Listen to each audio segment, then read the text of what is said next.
তো এরকম একটা মাংসের রেসিপি নিয়ে আজকে আসছি, খুবই মজার। এটা রুটি, ভাত, পোলাও কম বেশি সব কিছু দিয়ে খাওয়া যায়। আর বিশেষ করে এটা হচ্ছে কাটা মশলার মাংস, দারুণ লাগে।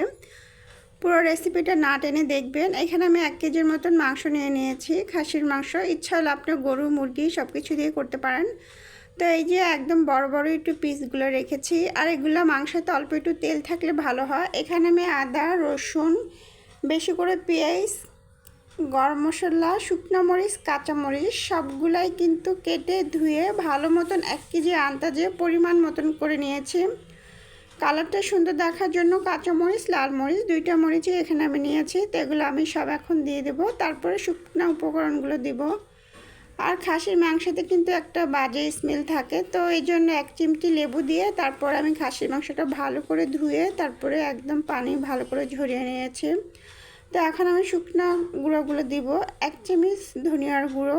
আর খাসির মাংস মানেই কিন্তু একটু বেশি মশলা হয়, তো এই জন্য আমি 1.5 চামচের মতন দিয়েছি। আর এখানে আমি তেল দিব, সাদা তেল। ইচ্ছা করলে আপনি সরষের তেলও দিতে পারেন, সমস্যা নেই। তো তেলটাও পরিমাণ মতন দিব, কারণ তেল আমার আছে। আমি কিন্তু 2টা তেল একসাথে দিয়েছি, সরিষার তেলও দিয়েছি, সয়াবিন তেলও দিয়েছি। 2টা তেল দিলে রান্নার টেস্টটা দ্বিগুণ বেড়ে যায়। তো এখানে আমি টক দই দিয়েছি। টক দইটা যেহেতু আমার ফ্রিজে ছিল একটু বরফের মতন, তো আধা কাপের মতন আন্দাজ করে দিলেই হবে। তো এখানে আমি আধা কাপের মতন করে দিয়ে দিচ্ছি।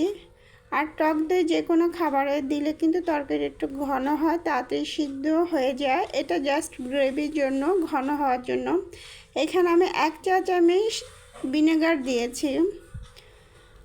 তো এখানে পরিমাণ মতন লবণ দিয়ে দিয়েছি। এটা এখন ভালো মতন মেখে নিতে হবে। মাখাটা অবশ্যই আমার একটু বাটিটা ছোট হয়ে গিয়েছিল, তো অবশ্যই ভালো করে একদম মাংসটা যেন মাখা হয়।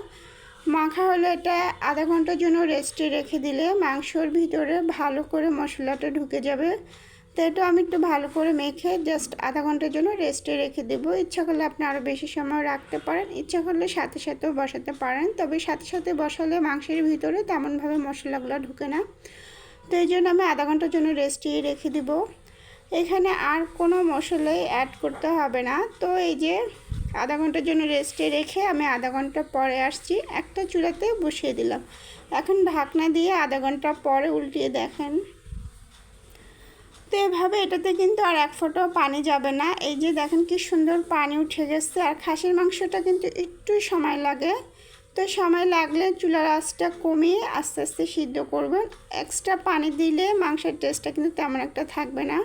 তো এখানে আমি আধা চামচ আবার গুঁড়ো গরম মশলা আর 1 চামচ জিরের গুঁড়ো দিয়ে দেব। দিয়ে এটা আস্তে আস্তে আরও 10 থেকে 15 মিনিট আমি চুলায় আস্তে আস্তে কষাবো। চুলায় পুরো রান্নাটা কিন্তু কমপ্লিট হবে। তো এখন দেখেন কালারটাও চেঞ্জ হয়ে গেছে, মাংসটাও কমে গেছে। এখন কিন্তু ঝোল আরও আছে, আপনারা কমাতে চাইলে অবশ্যই আরও কমাবেন। তো আমিও এটা আরও 10 মিনিটের জন্য রেখে দেব একদম মিডিয়াম আঁচে। তো এই যে রান্নাটা পুরোপুরি কমপ্লিট হয়ে গেছে। দেখতে যেমন সুন্দর, খেতেও কিন্তু দারুণ হয়েছে। ব্যস্ততার শহরে সহজ করে যেটা দেখানো যায় সেটাই দেখানো সবসময় ট্রাই করি। ভালো লাগলে অবশ্যই শেয়ার করে আপনারা রান্না করে খাবেন, একবার হলো খেয়ে দেখবেন।